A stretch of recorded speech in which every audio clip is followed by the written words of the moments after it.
तो हरियाणा विधानसभा बजट सत्र का आखिरी दिन भी हंगामेदार रहा। विपक्ष ने सरकार पर निशाना साधते हुए कहा कि जनता को बहकाने के सिवाय इस बजट में कुछ भी नहीं देखने को मिला।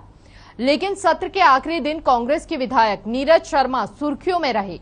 वहीं हमारे संवाददाता रवि चंदेल ने विधायक नीरज शर्मा से खास बातचीत की। क्या कुछ कहा नीरज शर्मा ने, आपको सुनाते हैं।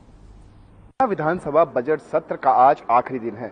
आखिरी दिन भी काफी हंगामेदार रहा और चर्चा का विषय बने कांग्रेस के विधायक नीरज शर्मा। इस समय हमारे साथ मौजूद हैं कांग्रेस के विधायक नीरज शर्मा। सर, किस तरीके से आपने शॉर्ट टर्म डिस्कशन का जो लेकर आए थे, किस तरीके से देखते हैं? और सबसे पहला सवाल कि आज के जो वस्त्र हैं आपके, ये वस्त्र धारने की क्या इसके पीछे का रीजन है? नमस्कार। देखिए, हमारा फरीदाबाद शहर भ्रष्टाचार का अड्डा बन गया जी। और हमें बड़ा दुख होता है कहते हुए, ये सरकार कहती है भ्रष्टाचार नहीं हो रहा। 7.5 साल से ये सिर्फ और सिर्फ भ्रष्टाचारियों को बचाने का काम कर रहे हैं। घटना होने से कोई नहीं रोक सकता। घटना होने के बाद सरकार एक्शन क्या ले रही है, ये बहुत महत्वपूर्ण है। हमारे यहाँ एक बच्चा गुजर गया, हार्डवेयर प्याली रोड का घोटाला, 100 करोड़ के ठेके हैं। ठेके चालू होने के बाद स्कोप ऑफ वर्क चेंज हो गया। कानून की कहीं किताब में नहीं लिखा आप स्कोप ऑफ वर्क चेंज कर सकते हो।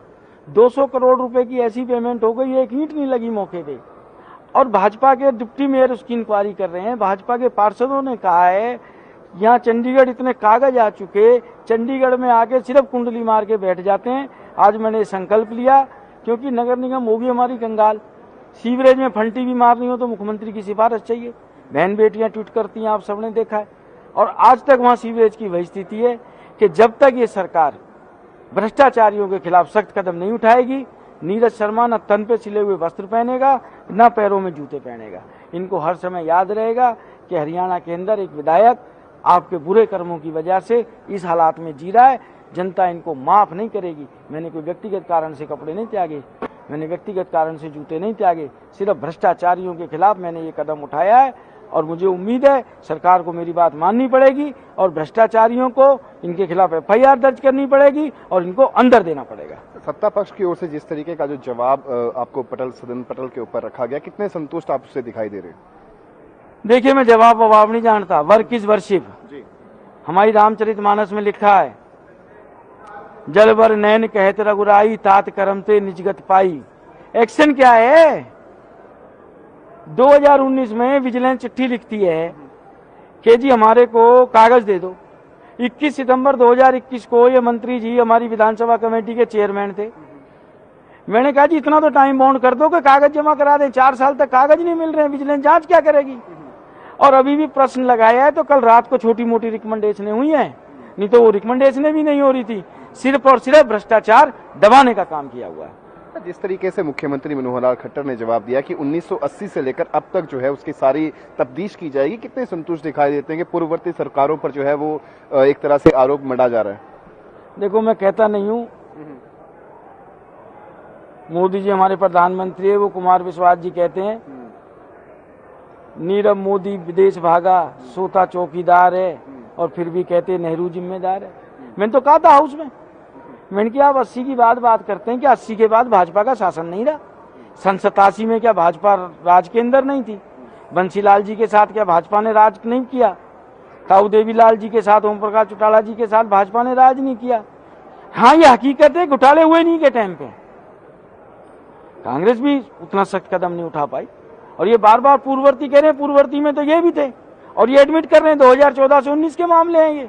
मैंने जितने मामले उठाए आज, चाहे हार्डवेयर चौक प्याली रोड का घोटाला हो, चाहे भाई सचिन शर्मा की मृत्यु का मामला हो, चाहे बुद्ध विहार ITI चौक का हो, चाहे मुख्यमंत्री घोषणा 11/313 हो, चाहे स्क्रैप मार्केट के प्लॉट का मामला हो, ये सारे 14 से 19 के मामले हैं। डेटे हैं, फैक्ट हैं, चेक करा लो।